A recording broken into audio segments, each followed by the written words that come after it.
Washington football. Woo!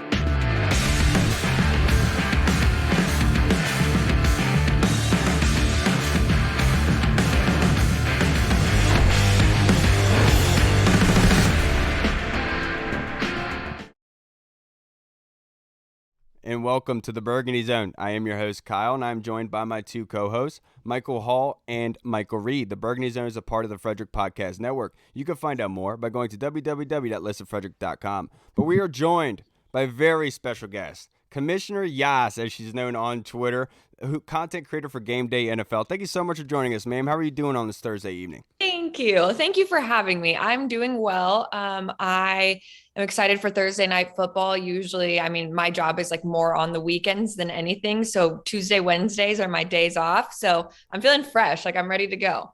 Yeah, you're fresh after causing riots on Twitter, apparently, because last week you were at Fedex Field for the Green Bay Packers game, and you said that Fedex Field wasn't all that bad, so the fan base obviously gave it to you on social media, unfortunately. But before we get into your actual experience and everything that went on that day, I want to ask, how was the tailgate before the game? How was that environment with the fans?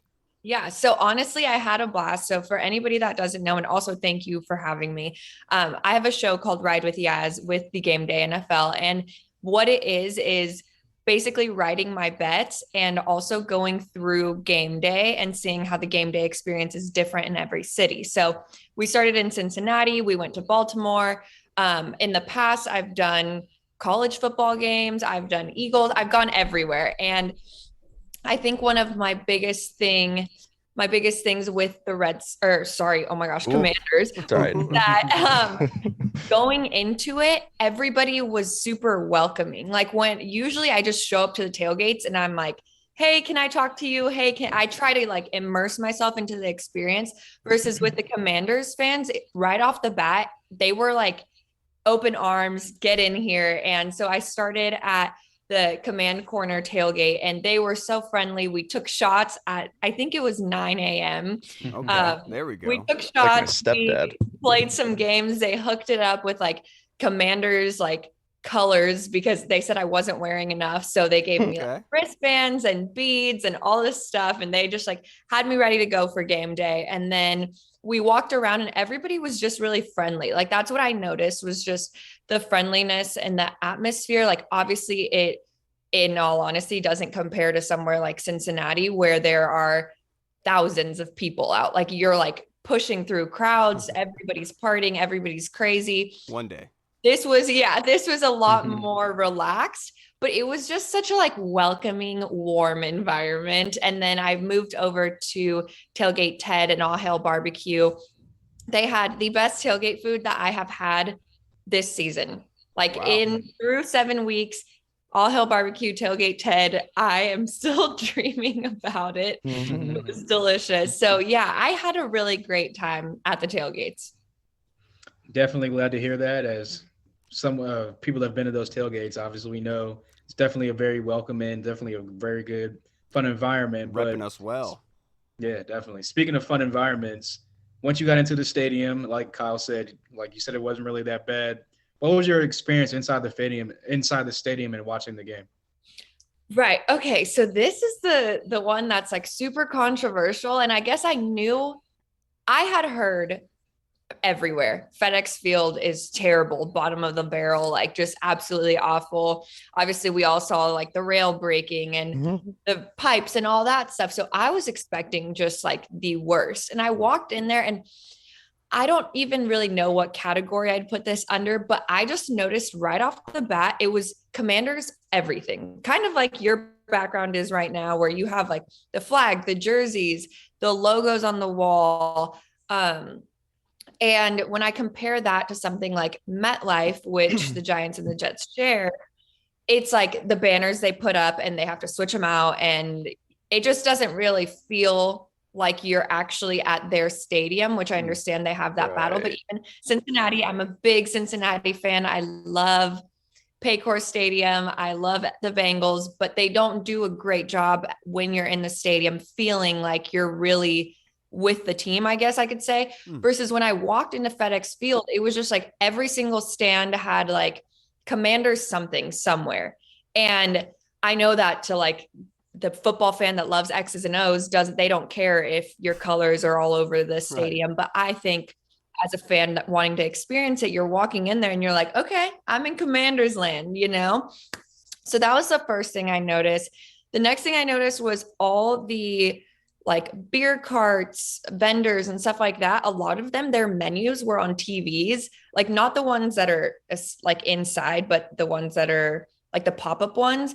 All their menus were on TVs. I'm like, okay, that's fancy. Like you don't see that. Usually it's like the poster board, you know? And these are little things that I noticed because I do this for a living, but I think a lot of others wouldn't. And then the food options I loved. Not everybody wants to go have fries and hamburgers from the cafeteria. So when I saw Johnny Rockets, I was excited about that. And I was excited about Dippin' Dots. This one really caused a big deal on Twitter, but I haven't had Dippin' Dots in a really long time. I don't live near where they sell Dippin' Dots. So. I haven't had Dippin' Dots since like 2008. Right. Like I was pretty pumped about that. Yeah. And then, ice cream of the future, my ass, right? Reed distinctly remembers that day, the last game. I do. It was at the beach. like I that do was the remember last one. Yeah. And then I would say the final part was there was coffee available, and it wasn't just like diner coffee. Like it wasn't like from Johnny Rockets. It was an actual coffee stand that had like espresso, lattes, all that stuff. And that excited me because my days start at 6:30 a.m. on game day and go up until the last game ends. So that's a really, really long day. And a lot of the time it starts with shots from the fans and beers in the game. But having that like pick me up of an espresso was amazing. So when I got to the seats, I made that video where I was like, FedEx Field, like you're checking all these boxes. But then my seats were section 228 and I couldn't see anything. So it's like, I think that if I would have been in one of the sections on the sidelines, it would have been different, but we were kind of raised and like caddy corner to the end zone. And we were in row 14. So we were kind of watching the screen. We were kind of watching, but we couldn't see past the 50-yard line. So anytime something would happen, we'd kind of have to go like this. So the dreaded column? It was bad. It was bad over there. But you know, the column? Oh no. Yeah, that's where we were. And I don't get to pick the tickets, so I had no idea. But I think that if I honestly would have went to tailgates, gotten to the stadium, gotten my food, my coffee, all that stuff, and then sat at like the 50-yard line on the Commander's sideline, would have been like an incredible experience. But I was surrounded by Packers fans and I was behind that big pillar column thing. So it's different, but I would say like I had a better experience at the Commander Stadium than I did at the Titans Stadium. Okay. I definitely would say that. Well, yeah, but I think that when fan bases are down, it's really easy to pick it apart. I've been a Bengals fan for so long. So I've watched it happen with the Bengals. And that's actually how I started my entire career was I used to be the one fan just like pointing out the positives. So starting little riots with people that want to be negative is nothing that I'm new to. I just didn't mean to cause it this time, you know. Little did you know. Yeah, I had no idea. But I will say one final thing about that is all the people that I came across in person were so friendly, so welcoming, funny, fun to be around. I asked some questions about like thoughts on Dan Snyder and all this stuff. And everybody was like willing to laugh and joke with me about it.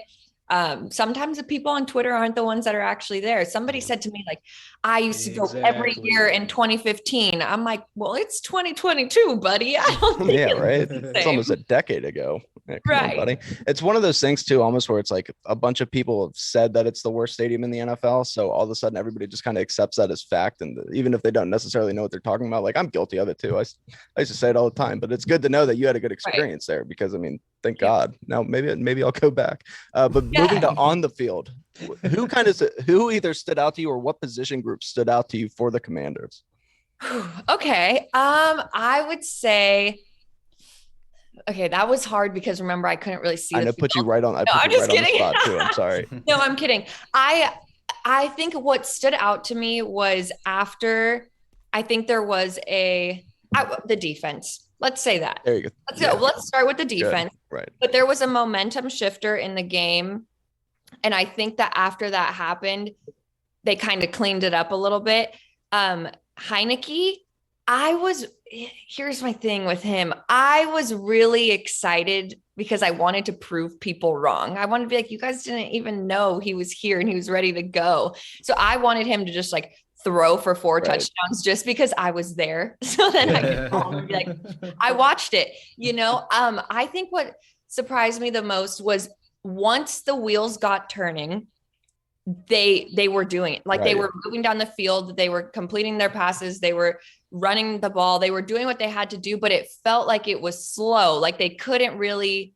It took about a half onto it, right? Yeah, the first half was welcome abysmal. to Washington. Yeah, right. Yeah. But once they got going, it was like it was like a well-oiled machine after that. Right. And one thing that was so funny is I don't know if any of you were there, but the very last play for the Packers, it was in slow motion. And I know that the Commanders defense couldn't tackle, like it's harder than it looks. Right. But when they're like tossing the ball, I was watching and I'm like, get him.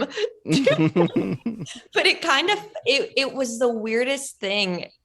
I've never experienced anything like it. It was literally slow motion, the way they were moving around the field. And I'm glad that they didn't score. Yeah, it felt like that watching it too. It was just so I was like, oh my God, they're gonna end up scoring here. This is finally gonna happen. Absolutely. Now to wrap this up, yes, unfortunately, I have a couple more questions for you.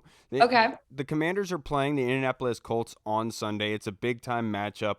And the Colts made some news. They substituted Sam Erlanger in as the quarterback. He's getting the start over Matt Ryan, supposedly due to injury. Not really sure. What do you think of this move for the Colts, just from an NFL viewpoint?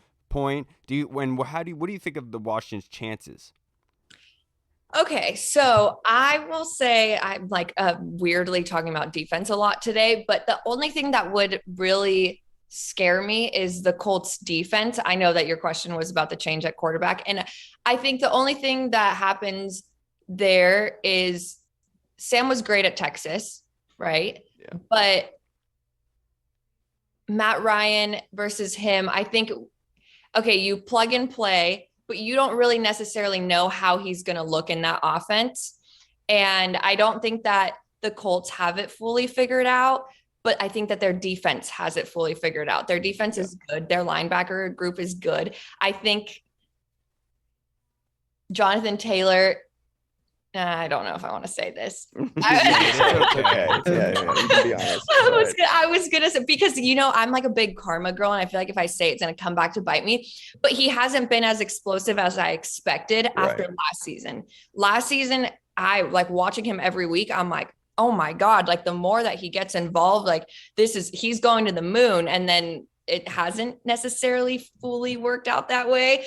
But I think that I'm a Commanders girl now. What? Yeah. Let's go. I feel like I have to. I don't know if it's necessarily because it's because of Terry. Yeah. No, I think I think as long as the Colts, how do I say this? I don't want to like be rude, but I think that are their receivers going to be excited about Sam throwing to them? That's a good point. Like this is what I was like trying to get out. Like, is he really that much of an upgrade? I'm just going to say it. Like, is he really that much of an upgrade versus Matt Ryan? Like, you're right. He's second in the NFL in passing attempts right now. So you're absolutely right about that. Wide receivers are probably questioning it just a little bit, but I'm sure there's some Irsay tug in there. But my next question that I have for you, Yas, obviously you said you're a Cincinnati Bengals fan. I was listening on that space earlier, and they're talking about you guys need DBs. And so there's a guy here named William Jackson III that we have. So by any chance, would you want him back? No. I don't know who said we need DBs. Here's the thing. Here's what I think the Bengals need. I think the Bengals need a wide receiver 4 because right now we have like Mike Thomas and Trent Taylor, I guess, rotating there. But I think we need somebody solid that can come in at the end of the season and be a decoy. Somebody like Odell Beckham Jr. There you go. That's who I want as my wide receiver 4 as a Bengals fan. No, I'm kidding, but I do. I would that offense with I know. Odell on Jesus Christ. Christ. As far as the DBs, I think William Jackson. I met him one time, and he was very nice to me. But then I saw the crazy rant he went on Twitter. And you know what? It was just mean. Like, I was like, why are you talking all this crap about Cincinnati? But now that his true colors have shown, I kind of feel like he would do it to any team that he leaves. Right. It's fair. Sorry that you guys. Yeah. How is I know it? we got all excited and stuff when we were signing him. We were like, oh, William Jackson's so talented. He's so athletic. He's had some fantastic seasons with the Bengals. He's going to be best DB in the league with us. And lo and behold, not even close. He's not even as good as Ronald Darby was with us. So Right. Yep. You're absolutely right. Now, yes, last question I have for you. It's going to be right up your alley, but I feel like it's important. I want to hear from you. Any recommendations that you have for FedEx Field, just based on where you've been around the league? Anything to make the time your experience more joyful? Yeah. Oh my gosh, this is a good question. I would say like in-game experience. So that's something that the Ravens do really well at M&T. You are like fully immersed in the game day, like from the announcers to the screens to like the games, everything. Like you just feel like this is going to sound really weird, but like you're at like a pep rally, but a game. Okay. If that makes sense. They're not like they're not like cheerleaders, but it's just like you always have somebody kind of like guiding the crowd through stuff, and like it kind of makes it feel not to the level of a college environment, but like you're reaching for it. Okay. And it's fun. You pay a lot of money to go to games. So, you know, just like keeping fans engaged, especially a game like how the Commanders Packers game went last week, that fourth quarter, like it should have been electric in there, you know? Right. Another thing I will say is just like more screens, because where I was sitting, like I said, I couldn't see past the 50-yard line, and I couldn't see the screens that said what down it was, the yardage, or like anything really. Like I just couldn't see them. So a lot of the time I felt like I was like in a time warp. I'm like, what down is it? And you're like leaning down trying to see. So I would just say like that one section 2028, I think it was 2028, might have been 2024, whichever one it was, it needs access to see the screens because you can't, just to know like how far you are into the game. But those are my two recommendations. Besides that, I think that y'all have it figured out, and I know that people have a negative view on it now, but if you saw how quickly the Bengals have been able to turn it around, I don't think it's too hard to do it. Sometimes it just feels that way when you're down. Right. Yeah. That's what we keep telling everybody. We're like, the Bengals gave us like a false sense of hope. Like we're gonna end up getting a Joe Burrow and we're gonna be set. And we haven't found our Joe Burrow yet. But then again, not many teams have. So I have a question for you before I go. And if you have any more, let me know. But I have a question. So your division is actually, I think, one of my favorite divisions in the NFC.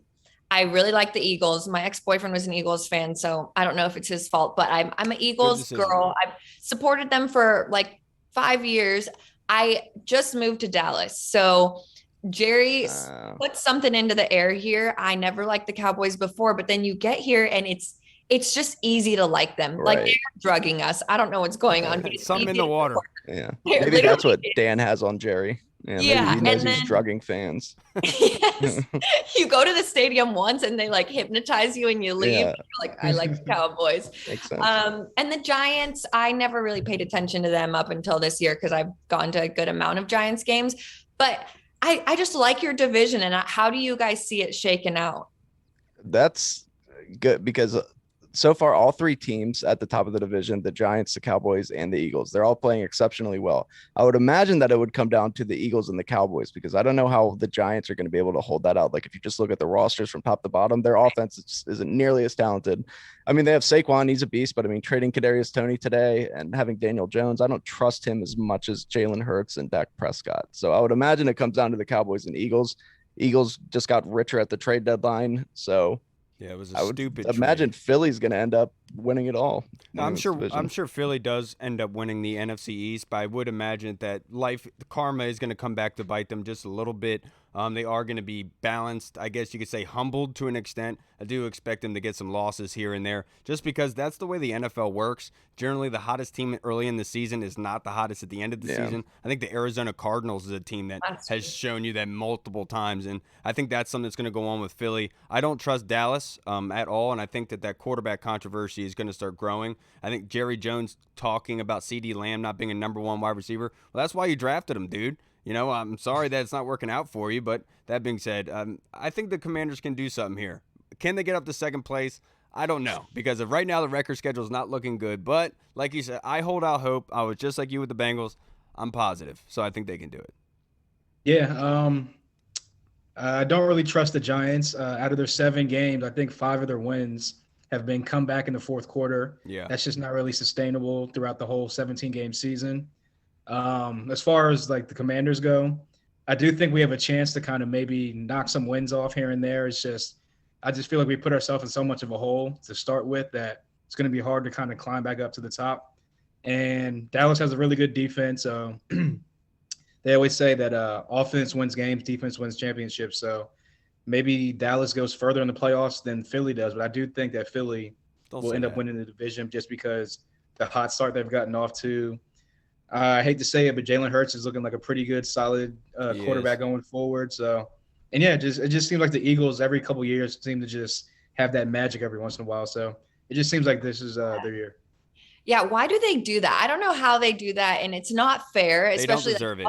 I know. The Phillies going to the World Series and the 76ers are good. I'm like, okay, you guys, we get it. Philly has sports. Right. I'll tell you this. I think that I was going to mention the Cardinals thing. Just like last year, everybody was like Cardinals to the Super Bowl, and then karma came around. And I think that unfortunately the same thing does happen with the Eagles. It's any given Sunday, you know, and also the Giants. I don't know if it's sustainable long-term. They deserve their flowers. They're winning games. They're figuring out ways to do it. And I respect them for that.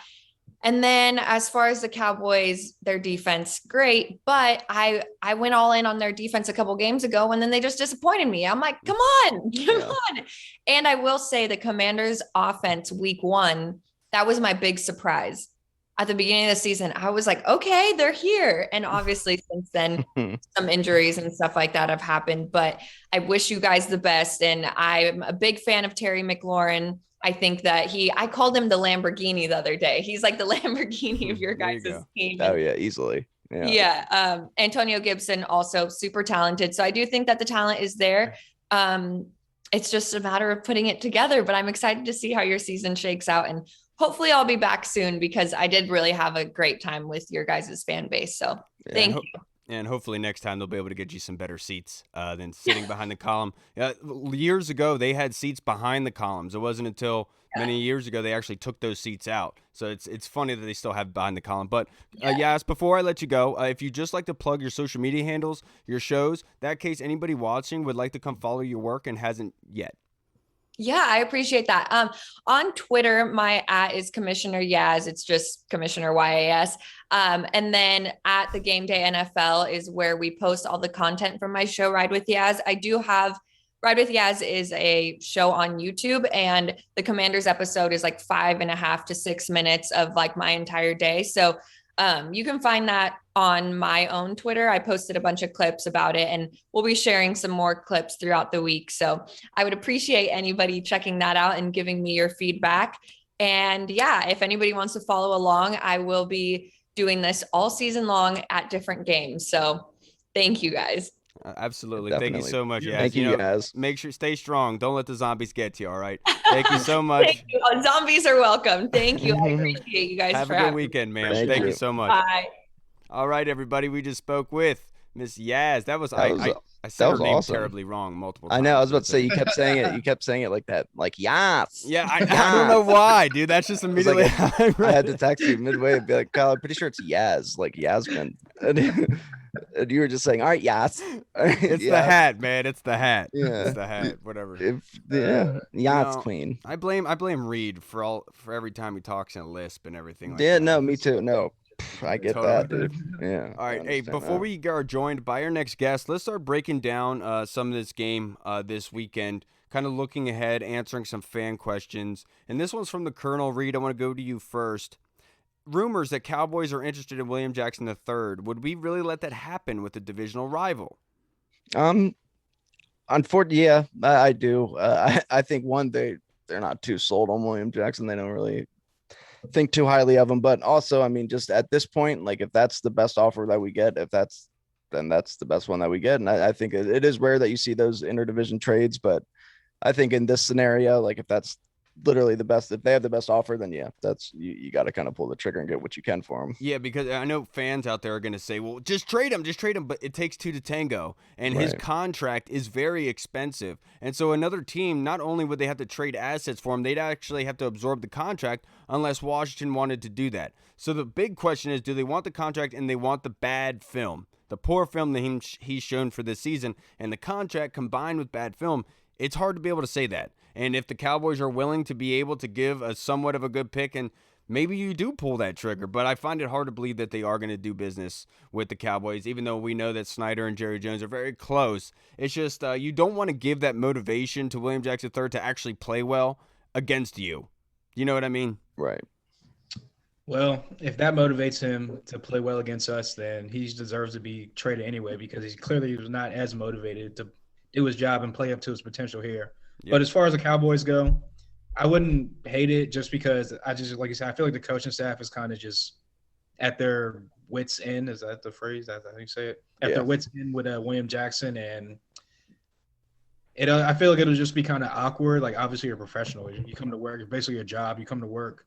So you got to be like a work-like atmosphere and, like, do your job or whatever. But, yeah, at the end of the day, I just think that he's going to be traded eventually. And if you can get any type of asset back for him, cool.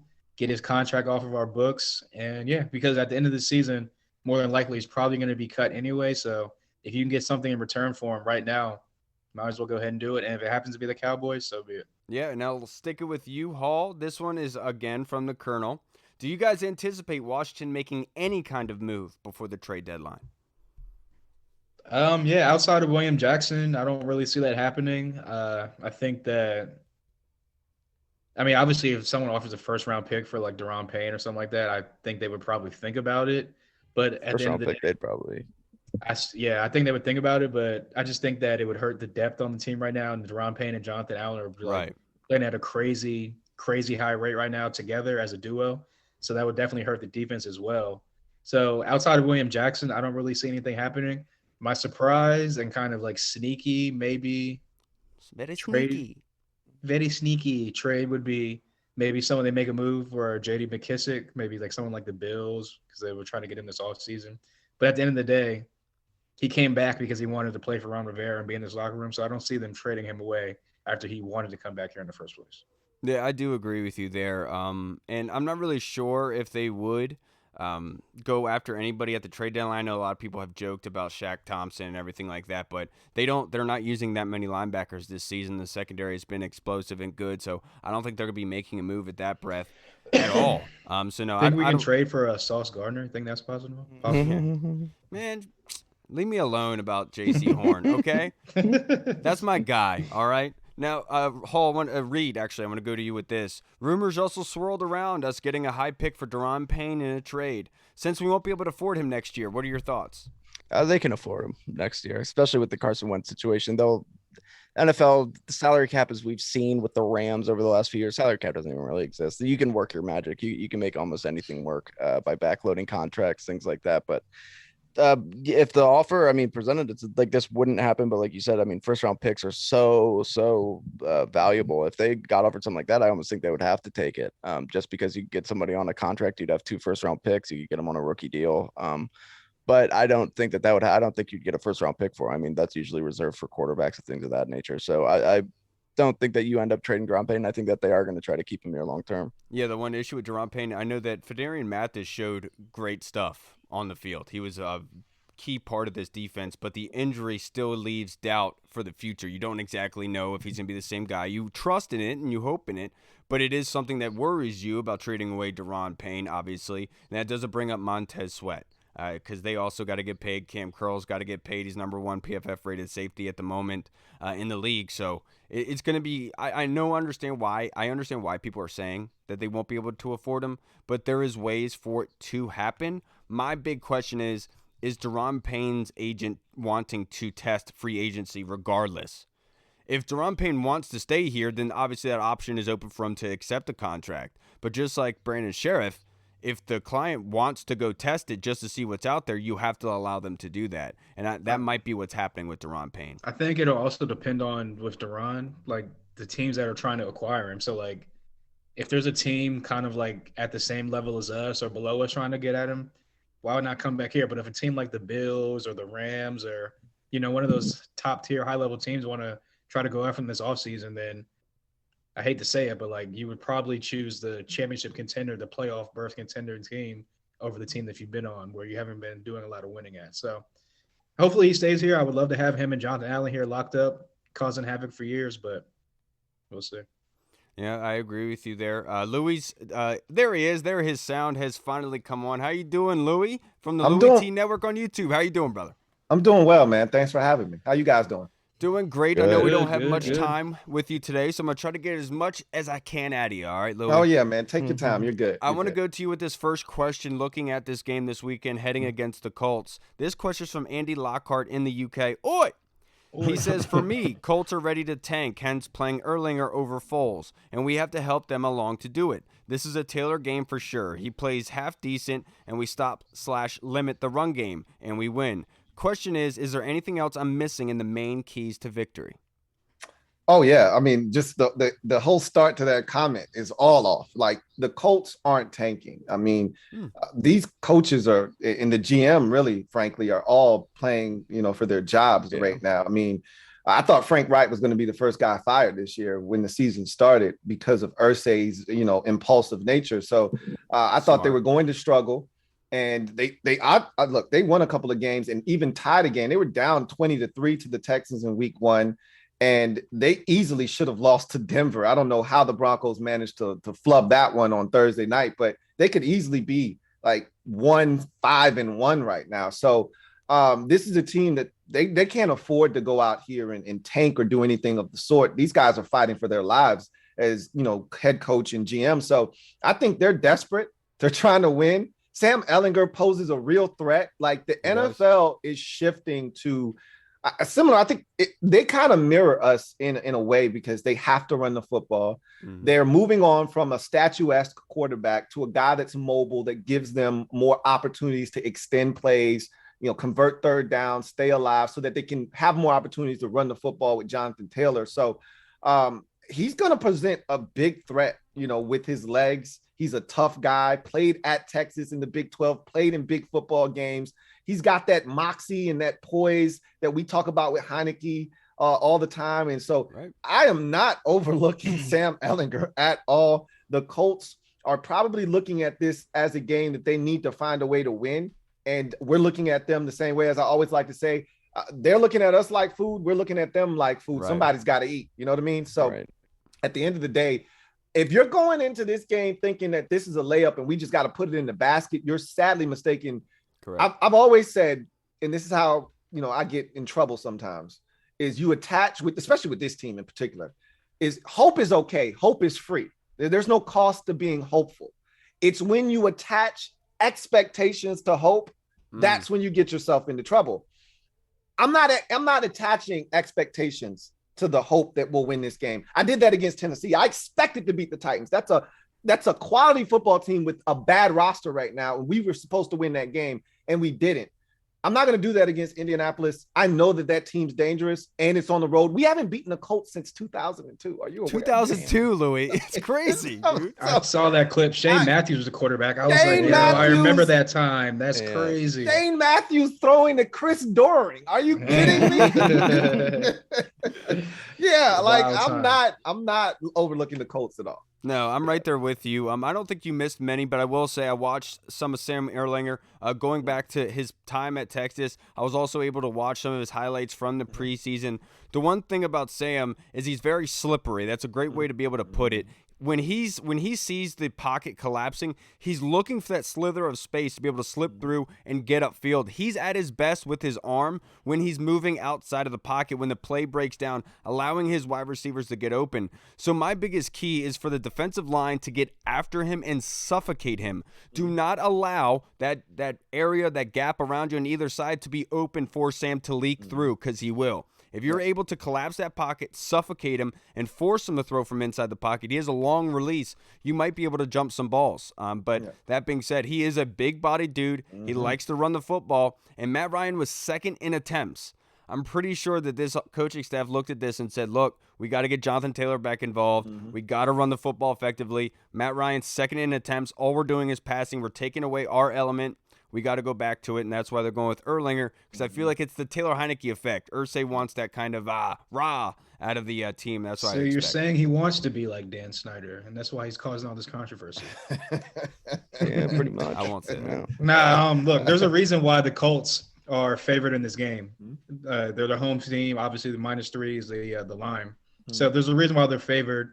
If you're overlooking this team, like we just had Yaz on a little bit ago, and she even said it. She was like, I don't want to put this calmer out there, but I feel like this might be the Jonathan Taylor get right game where I watched a lot of Sam Ehlinger at College of Texas. He's heavy RPO guy. Definitely likes to run the ball a lot. Like you say, he's really slippery. He's a 1 or 2 read guy, get out the pocket, go make something happen type of Taylor Heineke backyard football type of guy. Excuse me. So I think the key to this game is going to be, like you said, the defensive ends, not losing contain, keeping them inside the pocket. The defensive tackles, Deron Payne, Obata, Allen, they're going to have to collapse the middle of the pocket, kind of stay sound in their rush gaps so that he doesn't kind of slip through that line. Oh, no, it happened. There it is. There it is. Oh, no, what are we at? 36 minutes. I'm sorry. Reed, I know you want to answer this question, but we only have a couple more minutes of Louie, and I want to get another question into him. Go ahead. This next question is from Tim Towner in our Discord chat server, Louie. His question is, who will step up their game with big plays this week on offense and defense to continue our winning streak? He says McKissick and Cameron Curl. So Ron spoke today, and he pretty much said, look, if we have the success that we had on Sunday, not going to be a lot of opportunities for JD, just what it is. Like, he had 20 carries for Brian Robinson, and I feel like the sweet spot for Antonio Gibson is anywhere from 10 to 17 touches a game. Like, whether you get him 7 catches and 10 runs, or, 7 runs and 7 catches, whatever the case may be, and then he's touching on kickoffs as well. I just don't know if JD is going to be that guy or not. But I mean, if he gets on the field, we know he can be an impact player. For me, offensively, I know this is an easy cop out, but I think it's just Terry. He's going back home. I think they've made so much mention of him going home and wanting to get him involved. It's going to be tough because he's going to be going up against Stephon Gilmore, who is still really good at the cornerback position. They're 7th in the NFL in giving up in passing yards on defense. Yeah. I mean, so their defense, but you got to remember too, they didn't have Shaq.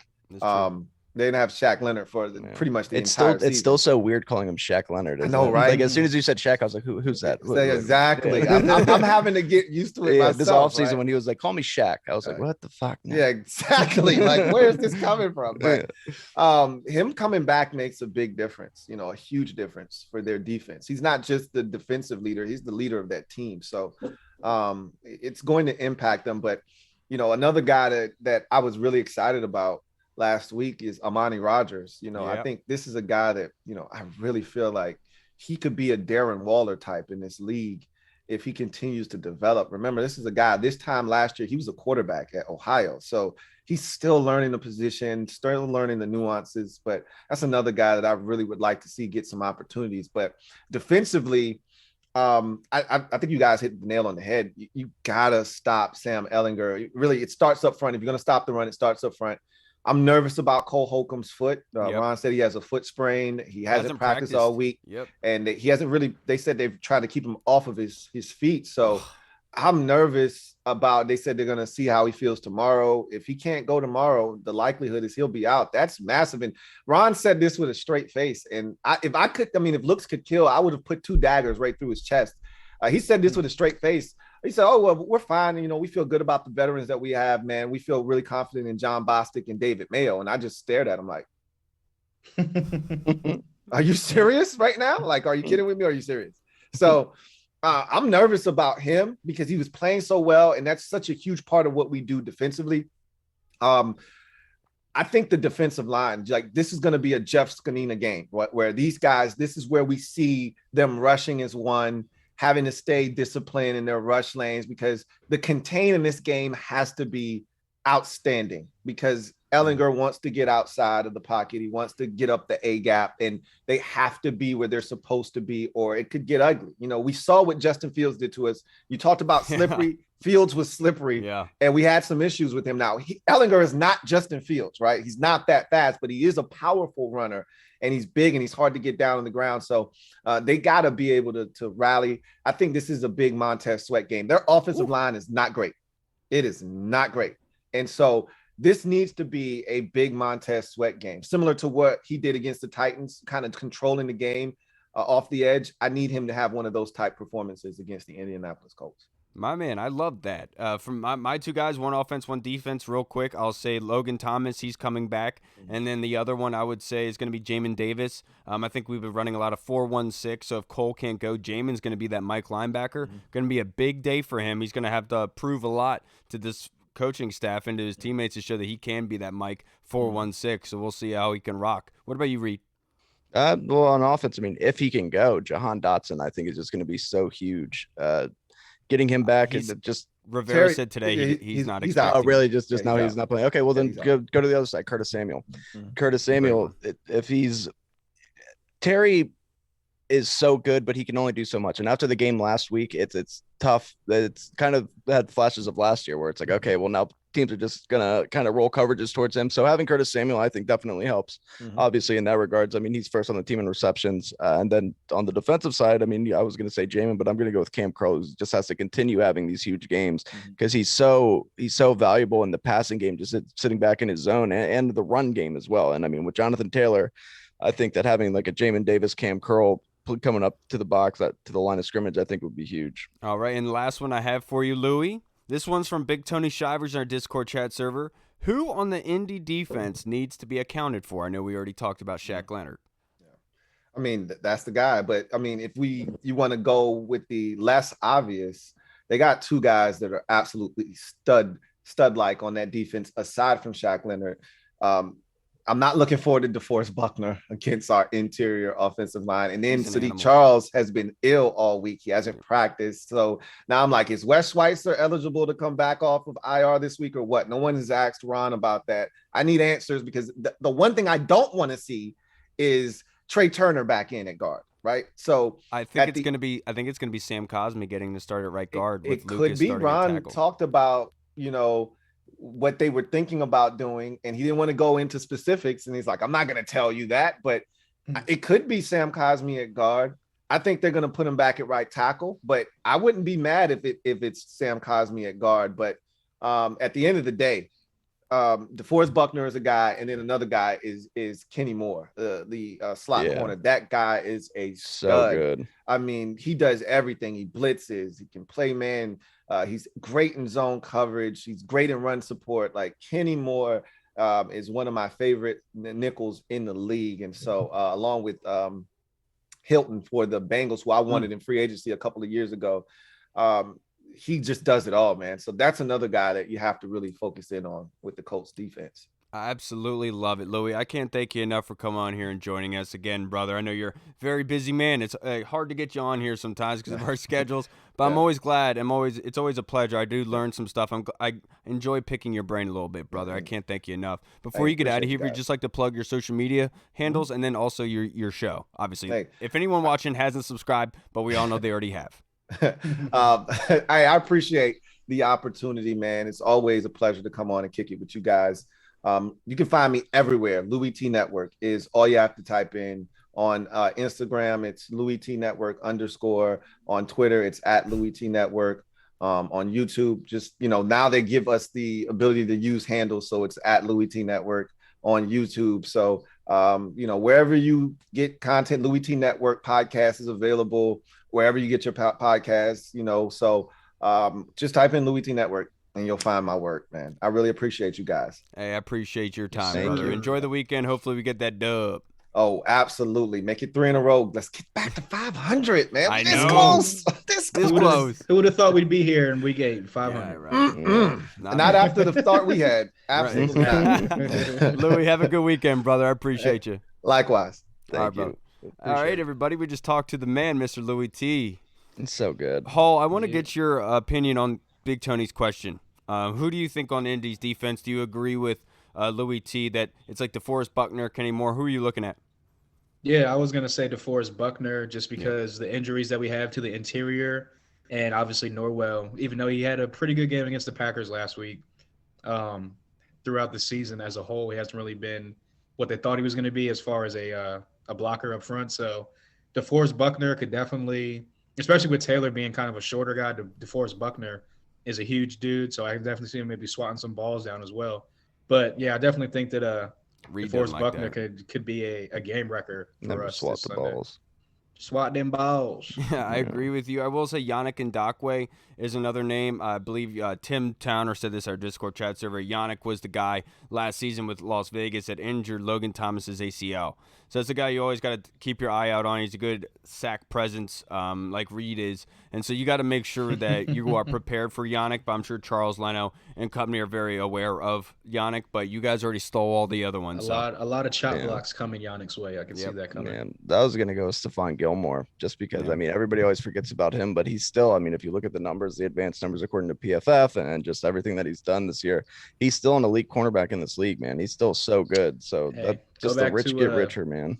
Go back to 2019 when he was with the Patriots and we faced them that year. Yeah. Terry was giving him that word. Yeah, Terry dogged him. Yeah. We just couldn't get him the ball because our quarterback play was that stare down was just icing right there. Now I want to go to our next question. This was from Jeff Miles. So you guys did the mural at FedEx Field. So if you go there and you see the one of Antonio Gibson, that's Jeff's. My man, fire. He absolutely killed it, dude. It looked great. But his question is, I've seen Terry line up at running back a couple times. Are there chances for a trick play with this coming soon? Reed?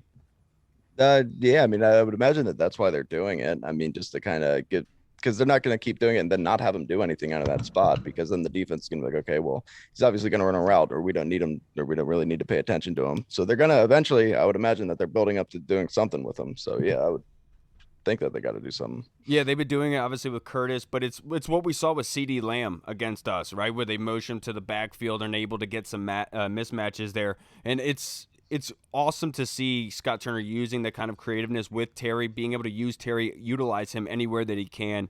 Do I think a trick play is coming? I do. I mean, they used the Armani Rogers Wildcat formation in the red zone last week, so maybe we could see some variation of that. I've always said a 2-quarterback offense where one of the quarterbacks is like run dependent or both are very good at running but can't throw the football is an indefensible offense. It's very hard to be able to limit a quarterback in 2 different types that you could pitch the ball to. And so with that being said, I could see something happening with like Armani Rogers, maybe possibly getting like a kind of leg handoff to the side and tossing it out, downfield. Without a doubt, I could see that happening soon.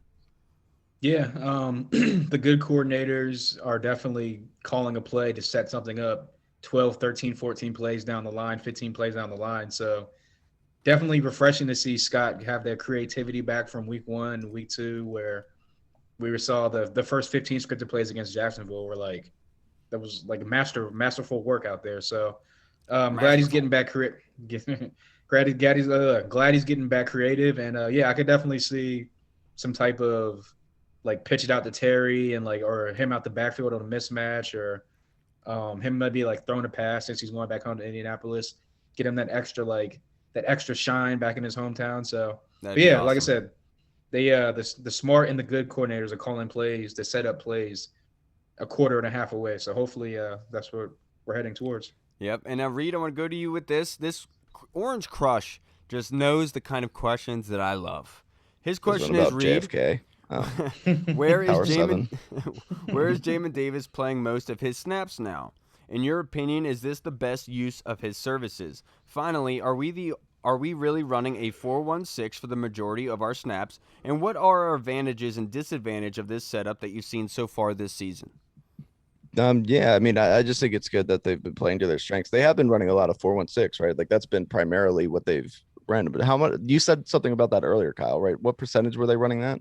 So I know that Jamin Davis has not been playing a lot. He's had a kind of condensed workload. I think his snap Right. count But if is Cole's around out, then you would imagine that he would Right. be right. But Exactly. keep going. Yeah, but what were you saying? How often did they run a 4-1-6? Didn't you say I something about can't that? tell you. Oh, I thought you said that. I thought you said a percentage earlier. Oh, okay. Well, yeah, I know that they've been running a lot. But yeah. Well, I don't remember the question, to be completely honest with you. So Where is he playing? Where is he basically? All right, so OC, where is he playing most of his snaps now? Because of his limited snaps and then playing 4-1-6 and a lot of those coverages, they're utilizing Jamin, I guess, as like a quarterback, running back spy, almost like a blitzer, majority of the time. Is that the best use of his services?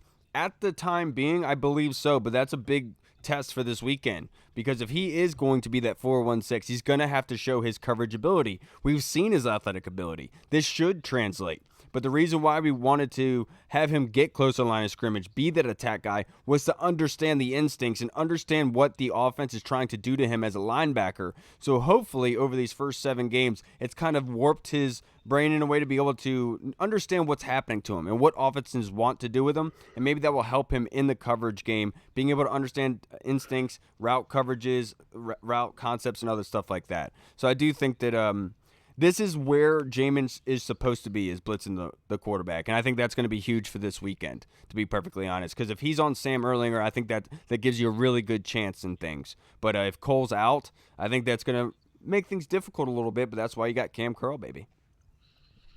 Yeah, like you guys both said, he's definitely best fit as of right now for the workload and like what's on his plate. Just blitzing the quarterback, rushing the quarterback off the edge or up the A gap, playing that kind of like that spy in the middle, just like doing what the running back does if he comes out to the flat, or if he stays in the pass block and attack the quarterback. Yep. Or if the quarterback gets outside the pocket, just kind of mirror him and just let loose once you get in the open field on him.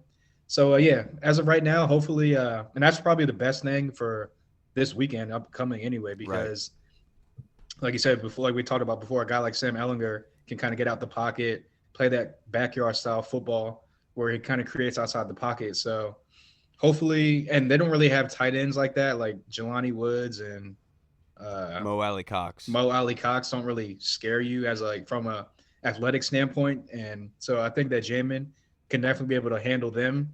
And a guy like Jonathan Taylor is kind of like that bigger kind of, I mean, he's definitely like quick and like nimble and fast, but he's not really like the Alvin Kamara out the backfield where he's going to kill you in the passing game like that. So this definitely sets up very, very well for Jamin Davis this weekend. He's just got to keep his head on straight, make his reads right, and just play football. Yeah, and I'll say Jamin also does an excellent job patrolling the flats, like the running backs out in the flats in the screen game and stuff. He always seems seems to be Aaron around. Jones for most of and the game. advantages and disadvantages of the 4-1-6 is the disadvantage of a 4-1-6 means you're lighter in the back end, which means you're more susceptible to the running game. And so that's the one disadvantage to it. You have the back end purified. Usually you can have more coverages there, and it helps you out a little bit. The advantages of it is being able to nullify the pass, making sure you can limit the big play. We know on defense for this team that limiting the big plays is the difference maker in these games, but they've also done a really good job of limiting the run, but they only allowed Green Bay to have 38 rushing yards last week with Aaron Jones and company. So they've done a great job. The defensive line deserves a lot of credit, and I think Cameron Curl it has paid dividends. A lot of people gave me crap because I said Cam Curl coming back was going to make the world of difference. Like, you think one player is going to be that much of a difference? I do. And he definitely has been, without a doubt. Now, I want to go to our next question, which is going to be on Twitter. Our guy, Mr. T-Mac, which is honestly a really good one. It's asking about Taylor Heinicke. Do y'all think they have to go into next season all in on not Taylor Heinicke? Hall? Yeah, I saw that earlier and it made me think when I was at work. It's a good question. So if you look at Ron's approach this offseason, it was all about we need to upgrade the quarterback. We're going to swing big. We're going to get this guy. We're going to get this guy. And then they settled for Carson Wentz, which would have been Jimmy G apparently if there wasn't any shoulder surgery. But either way, it was never going to be the Matt Stafford or Russell Wilson Deshaun Watson was always going to like one of those things where it was like a pipe dream basically, but he was one of those top tier quarterbacks. And so this year, with a stronger quarterback class coming out, I think it kind of sets up to where maybe, obviously they're probably more than likely going to cut Carson Wentz after this season. It sets up maybe to the point where you go back into the season next year with Taylor Heineke, depending on how the rest of the season plays out.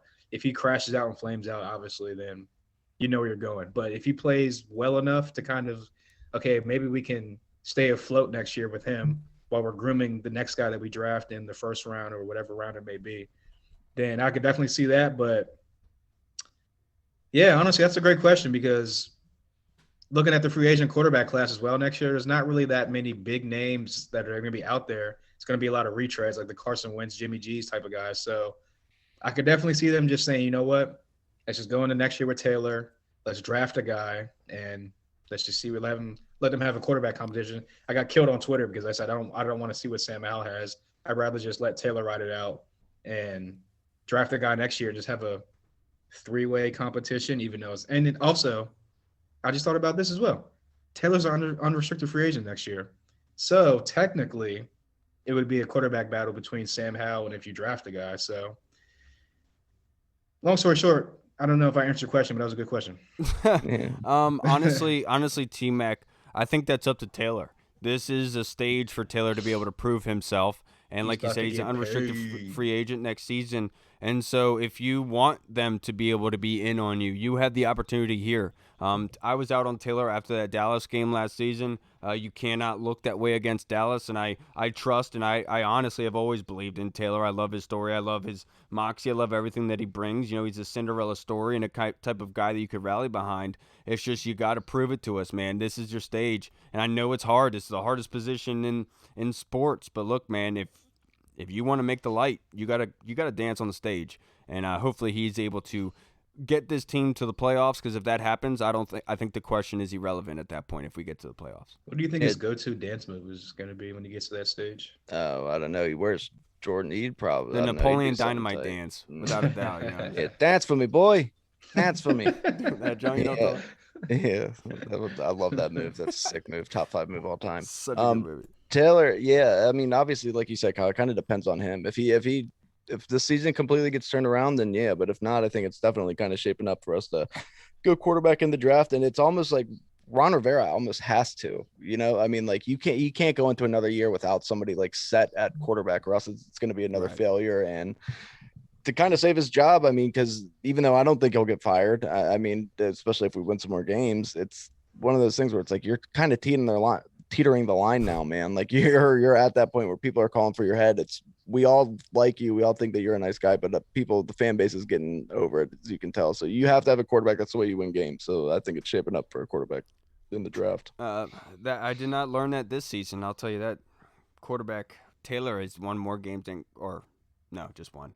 But regardless, let's go rapid fire read. This one's from Ken Johansson, our guy. Thank you, Ken. Appreciate you, brother. Ken. Congrats on the driving test. Kenny. Has Carson Wentz played his last down as a Commander? Rapid fire. No. Yes. No. I don't know. I'll say no. No. I'll say, just based off Ron's answer the other day, it should be yes, but no. Oh, good. All right, now this next question is from Scott Hartley in the UK. Oi! Hello, mate. Oi. Would you rather hang out with the UK crew again or have $1,000 to spend on whatever you want? But it must be Commanders related. No shade, whatever. You all answer. I mean, that's an easy one. Since I didn't get down to where you guys were, I'm going to pick the UK crew because Commanders gear comes and goes. I'll say the UK crew too. UK crew's forever. Yeah, if I had to buy just like Commanders related stuff. But if it wasn't Commander stuff, fuck you guys. I mean, I wasn't gonna say go that far, but I know that's UK what boys. it sounded like. All right, guys. Hey, to wrap this up, let's do our predictions for the game. Real quick, Hall. What's your score prediction? MVP. What do you think is gonna happen? So I think that it's gonna be closer than a lot of people think. Like I said, they're favored for a reason, not just because of their home team. I think that Sam is gonna give them fits here and there. And like I said, I think it'll be closer than expected. I think this is a heavy Gibson game. I think that he gets around 12 to 17, 18 touches through the air and on the run game. He's going to either have 100 or close to 100 yards and probably a touchdown. And I will say the MVP will be Montez Sweat off the edge. I think he's going to have a huge game. Going to keep stacking on what he's been doing over the past couple of weeks. And I'll go Commanders 23, Colts 18. I like that.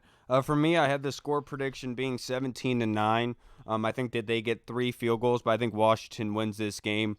Sam Erlinger is a really good athlete, but this defensive front up front are going to be able to do what they need to do. The addition of Cam Curl has really helped in the running game. I expect the Colts to go very, very run heavy, but all the passes for Sam Erlinger is going to be off play action, so the linebackers have to be able to be smart, be able to diagnose the play, watch the quarterback's hands, making sure he's still holding on to it and getting back into coverage. This is going to be a good game, old school style type of game, and I hope that Washington blitzes more than 50% of the time. I want to rain hell on Sam Erlinger. I want to make sure that every single time he gets back there, he's running for his life. Have him seeing ghosts by halftime, and that way you'll be able to get some turnovers, help the offense out against a very stingy defense. They are really good. Passing yards 7th in the NFL. I mean, obviously, are 8th in third down percentage. The red zone conversion percentage, they are 19th, giving up 57%. This is a good defense. They're getting Shaq Leonard back. You're going to need that help, man. So I think that Washington does win it 17-9. MVP, Terry McLaurin. He's always the MVP. I'm right there with you. I want Jack Del Rio to treat Sam Ellinger as the Capitol building, and I just want him to storm him with the fingers. I'm talking, just bring them all in there, just get to them. And I'm gonna go 27-24. The Commanders are going to win this game, and I am going to go with an MVP.